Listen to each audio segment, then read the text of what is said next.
Hello, aujourd'hui on se retrouve pour une nouvelle vidéo. Je vais répondre à tous les mythes qu'on entend pendant la grossesse. Alors il y en a certains qui sont vrais et il y en a certains qui sont complètement faux. J'ai eu 2 grossesses, donc il y en a certains qui sont vrais pour l'une et faux pour l'autre. Bien sûr je parle en mon expérience, mes réponses ne seront pas forcément les réponses d'une autre maman, mais au moins vous avez mon feedback sur les différents mythes par rapport à ce qui a été vrai ou pas pour moi. Sur ce, je vous laisse avec la suite de la vidéo.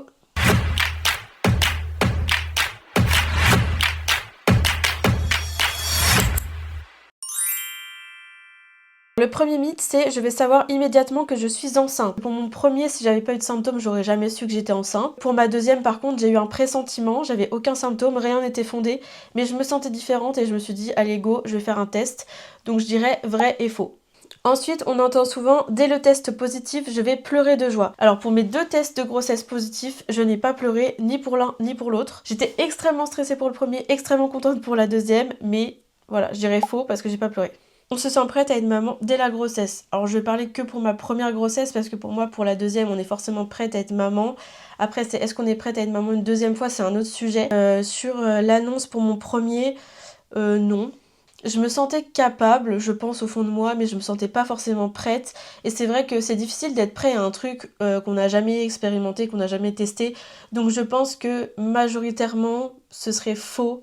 Et pas que pour moi, je sais pas ce que vous en pensez, mais pour moi ce serait faux. Ensuite, je vais me sentir immédiatement connectée à mon bébé. Alors pour mon premier, pas du tout, et pour ma deuxième, oui. Après, c'est vrai que peut-être que le contexte du fait que mon bébé n'était pas prévu a fait que, mais en tout cas pour mon expérience, je me suis pas sentie connectée à mon premier bébé et je me suis sentie connectée à mon deuxième. Donc je dirais les deux. La grossesse est magique du début à la fin. Alors non, il y a des périodes qui sont magiques pendant la grossesse, mais ça peut pas être magique du début à la fin. Majoritairement, on a quand même des désagréments et on peut pas dire que c'est magique tout du long. Donc faux. Les premiers mois sont les plus beaux. Alors, j'ai envie de dire faux, même si ma première grossesse, c'était moins pire que ma deuxième. La première, j'avais pas de nausées, j'avais rien, mais par contre, je trouve que c'est quand même une période un peu compliquée, parce que c'est une période où tu ne sais pas si tu vas avoir ton bébé ou pas, parce qu'il y a tous les risques autour des fausses couches, etc., et ça c'est réel. Et pour ma deuxième grossesse, j'ai eu la petite option nausées pendant jusqu'au 4e mois quasiment, et j'ai perdu 6 kilos. Donc ça n'a pas été le moment le meilleur de ma grossesse. Les nausées, c'est juste le matin. Bah écoutez, pour mon premier, oui. Je dirais j'en avais 2 le matin peut-être. Alors nausée ne veut pas dire vomissement. Nausée pour moi c'était des hauts le cœur. Vraiment, c'était comme si on était sur un bateau en fait. Et pour ma deuxième par contre c'était toute la journée jusqu'au soir. Voilà. C'était pas juste le matin donc je dirais faux. Je vais dormir tout le temps. Alors c'est un peu extrapolé, mais je dirais vrai quand même. On est hyper fatigué pendant le premier trimestre, quoi qu'il. Il se met tellement de choses en place dans notre corps. On a une phase où il double de volume en une semaine. On est KO, clairement. C'est un petit peu chaud quand même ce qui se passe biologiquement dans le corps. Pour ma deuxième, par exemple, toute la grossesse, dès que j'avais l'occasion de faire une sieste, je faisais, alors que je n'en fais jamais d'habitude. Donc je dirais quand même vrai. Après le premier trimestre, on s'inquiète plus du tout. Je me suis pas inquiétée après le premier trimestre, sauf pour mon premier, parce qu'à un moment donné, on a eu des histoires de kystes aux échographies, donc forcément ça nous a un peu inquiétés. Mais sinon, c'est vrai qu'une fois le premier trimestre passé, moi je me suis plus trop inquiétée sur le fait que mon bébé était viable ou pas. Donc pour mon expérience, je dirais vrai. Les échographies sont toujours rassurantes. Pour ma deuxième, tout s'est super bien passé, mais pour mon premier, au dernier trimestre, donc j'étais quand même enceinte de 7-8 mois, on m'a sorti que mon bébé avait des kystes au cerveau. Donc non, les échographies sont pas toujours rassurantes, et je pense qu'au fond de nous, on a toujours une petite appréhension avant d'aller à l'examen, de savoir si tout va bien se passer, si bébé va bien. Donc je dirais faux, non, les échographies ne sont pas toujours rassurantes. On est rayonnante quand on est enceinte, alors faux. Moi personnellement je me suis pas trouvée rayonnante.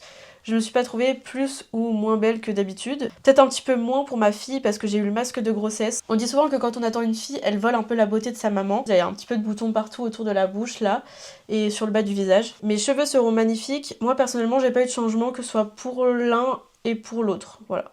Donc je dirais faux. Mon ventre va apparaître rapidement. On dit souvent que pour la première grossesse, le ventre met un peu de temps à sortir. Ça dépend juste de l'élasticité de votre peau, c'est pas forcément une question de premier ou de deuxième. Moi personnellement, pour mon premier, mon ventre il est sorti tout de suite. J'avais un ventre quand même assez présent. Dès 2 mois, je pouvais plus mettre de jeans, je pouvais plus mettre... voilà, c'était mort. Donc pour moi, c'est vrai. Je vais prendre uniquement du ventre. J'ai pris quasiment 30 kilos pour ma première grossesse. J'ai pris du visage, j'ai pris des bras, j'ai pris des jambes et j'ai pris du ventre. Pour ma deuxième, par contre, j'ai pris plus du ventre, c'est vrai, et à la fin de la grossesse, par contre, à partir de 8-9 mois, j'ai commencé à prendre du visage aussi, notamment en bas.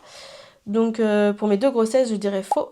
Je vais adorer voir mon corps changer. Pour mes 2 grossesses, ouais, en vrai, c'est le seul moment en fait où on accepte d'être un peu plus ronde, quoi. Enfin, clairement, moi, ça m'a pas trop dérangé de voir mon corps changer.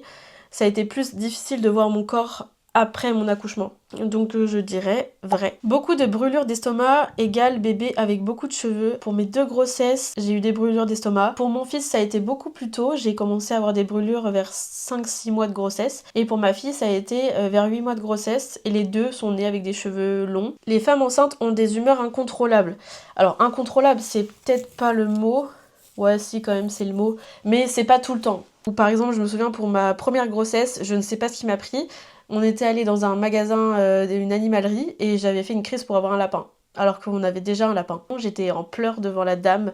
J'ai clairement pleuré pour le lapin, quoi. Du coup, pour mes 2 grossesses, je dirais vrai. Le premier, c'est je vais avoir des envies un peu bizarres. Moi, j'ai déjà entendu des personnes qui disaient qu'il y avait des personnes... Enfin, c'était du coup des personnes qui disaient que des personnes, donc je sais pas si c'est vrai, mais qu'il y en avait qui mangeaient des pâtes au Nutella, enfin du Nutella au cornichon, enfin des trucs comme ça, des trucs un peu bizarres qu'on n'aurait jamais associés normalement, ou alors c'est que vous êtes bizarre, désolée. Mais moi j'ai pas eu d'envie bizarre, j'ai pas associé des choses un peu inassociables au premier abord, donc je dirais faux. Les envies obsessionnelles alimentaires, pour moi c'était vrai. Pour mon premier c'était les Haribo, les Mawam là, je faisais que de manger ça. Et pour ma deuxième, il y avait que les yaourts que j'arrivais bien à passer pendant le premier trimestre. Je mangeais que ça, il y avait rien d'autre qui passait. Voilà, donc ça par contre je dirais vrai. Il faut manger pour 2. On l'entend à tous les coins de rue, ah maintenant faut que tu manges pour 2. Oh tiens, je te resserre parce que tu peux manger pour 2. Alors c'est complètement faux. Peut-être vers les 2 derniers mois parce que c'est vrai que le bébé prend beaucoup de poids, donc c'est vrai qu'il y a peut-être besoin de plus d'apport alimentaire. Mais sinon toute la grossesse, il n'y a pas besoin de manger pour 2. Quand on est enceinte d'une fille, elle vole la beauté de sa maman. Alors, pour moi, ça a été vrai, parce que comme je vous le disais tout à l'heure, j'ai eu le masque de grossesse. Une grossesse fille est plus difficile qu'une grossesse garçon. Pour moi, c'est vrai. J'ai plus douillé pendant ma deuxième grossesse que ma première grossesse. J'ai été malade très très souvent, j'avais quasiment plus d'immunité. Dès qu'il y avait quelque chose à attraper, je l'attrapais. J'ai attrapé le Covid, alors j'ai jamais attrapé. J'ai eu la grippe, enfin j'ai eu tout ce que j'ai jamais d'habitude. Alors, les envies alimentaires révèlent le sexe du bébé. Alors pour moi, c'était complètement faux, parce que souvent on dit que les envies alimentaires des filles, c'est tout ce qui est sucré, voilà, les bonbons, les gâteaux, etc. Et les envies alimentaires des garçons, c'est plus tout ce qui est viande, protéines, œufs, fromage, laitage. Et en fait, moi, c'était l'inverse. Quand j'attendais mon fils, je ne voyais que par les bonbons. Et quand j'attendais ma fille, je supportais que les laitages. Le calendrier chinois permet de déterminer si tu attends une fille ou un garçon. Pour les 2 grossesses, ça a complètement marché. Voilà, donc il faut prendre votre âge, vous rajoutez 1 an, parce que dans la culture chinoise, vous avez 1 an de plus vu qu'ils comptent la grossesse avec. Et pour moi, pour les 2, ça a marché, donc je vais dire vrai. La forme du ventre révèle le sexe du bébé. Il y en a certains qui disaient que mon ventre était plus un ventre de fille pour ma deuxième grossesse, mais c'est vrai que moi, j'ai pas vu de différence, donc je dirais faux. Le deuxième trimestre est le meilleur moment. Je dirais vrai, même si c'est pas non plus flagrant. C'est vrai qu'on a une meilleure énergie quand même. On a quitté un peu l'angoisse du premier trimestre avec la fausse couche, etc.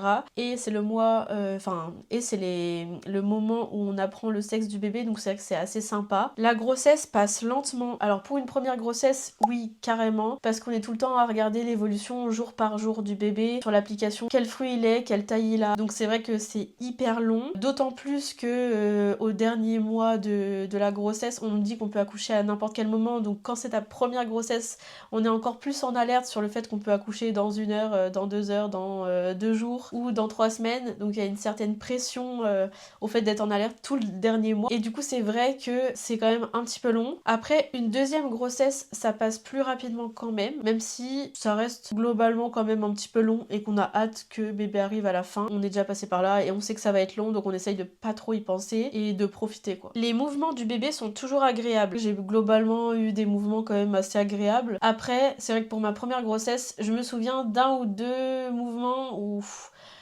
j'ai soufflé. Parce que ça m'avait fait un petit peu mal. C'est pas toujours agréable donc je dirais faux. Mais globalement, franchement, moi ça s'est bien passé. J'aurais hâte d'être en congé maternité. Alors pour moi ça a été vrai pour les deux. Pour mon premier j'avais un travail de bureau donc en soi c'était compatible avec la grossesse donc je pouvais aller jusqu'au bout sans souci. Enfin voilà, c'était pas très compliqué en soi. Mais j'avais quand même hâte d'être en congé maternité parce que en vrai quand on est enceinte on n'est pas dedans. Enfin on est plus trop dans notre boulot.